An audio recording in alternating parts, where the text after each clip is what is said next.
Any hope for the flight, Matt? All right, that's right, Meredith. The plane in question is Air France Flight 447. That is an Airbus 330-200, 232 people, 16 crew members on board. It was due to land in Paris just after 5 a.m. Eastern Time. It never arrived, and now a search is underway off the coast of Brazil. Let's get straight to NBC's Tom Costello. Tom, what more can you tell us? And information is coming in as we speak here, Matt. The bottom line here is that they are now looking at the possibility that this plane may have crashed off of the coast of Morocco, but they have not found this plane. It was due in Paris at 5:10 a.m. Eastern Time, 11:10 Pacific Time. It disappeared off of radar in an area, an archipelago off the coast of Brazil, and now we're thinking they need to expand their search area as well to the coast of Morocco. There are 228 people on board. That includes 216 passengers and a crew of 12. The fear here Rio de Janeiro may have gone down to Paris on this Airbus A330-200 series. Lost their transponder, but at this point, given the fact they haven't heard from the plane and it hasn't shown up, they are really fearing the worst. And one airport official is being quoted as saying they have lost hope of finding this plane, at least intact. So this continues. Keep in mind, the Airbus A330 is a very modern, long-range plane designed to compete with the Boeing 767. Its sister plane, the Airbus A320, of course, went down in the Hudson River back in January, and recall that plane floated on top of the river, as Captain Sullenberger put it down ever so slightly and gently on the Hudson River. That plane did float for a good period of time. Modern Airbuses are also equipped with what's called a ditch switch, and quite literally, when you flip that switch, all of the valves close up so that water will not seep into the plane. It's far too early to know if this plane has gone down. Now, 3 minutes after the hour, coming up on 4 after the hour, let's go to Meredith.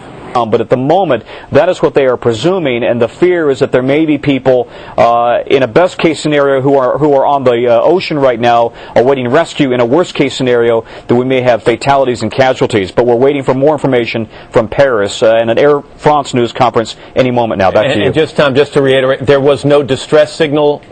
Correct. No distress signal. No. Bad outcome to this. And Matt, thank you. And let's bring in NBC's aviation special correspondent Robert Hager, who is on the phone. Bob, good morning to you. What can you tell us? And everybody remembers that incident in the Hudson River when the U.S. Airways plane managed to stay afloat for some time. But in the ocean with high waves, it's a different story. I don't recall any record of a plane that managed to float in the ocean for very long at all. Most people don't know there is no radar coverage over vast stretches of the Atlantic Ocean, so it's going to be difficult to pin down just where this plane went down, and that'll add to the complications of the search and rescue effort that's been launched. You know, Bob, the plane apparently went missing at 2 a.m. New York time, but we didn't hear about it till after 5 a.m. Why that kind of delay? I think some of that is the fact that there's poor radar coverage over much of the Atlantic. I mean, you have to be somewhere near an island or something that's got radar to turn up on the radar. So much of it is uncovered, and they do it mostly by radio. But I think probably because of that, not seeing a blip that would disappear suddenly and not come back because there's no radar coverage would make it difficult to tell whether this plane really had disappeared or not. And they must have been desperately trying to reach it by radio. And the fact that there was no distress signal, what does that say to you? I think that means that whatever happened very suddenly. So that could be at altitude. Most crashes occur on takeoff or on landing near airports. So those are the most difficult parts of flight.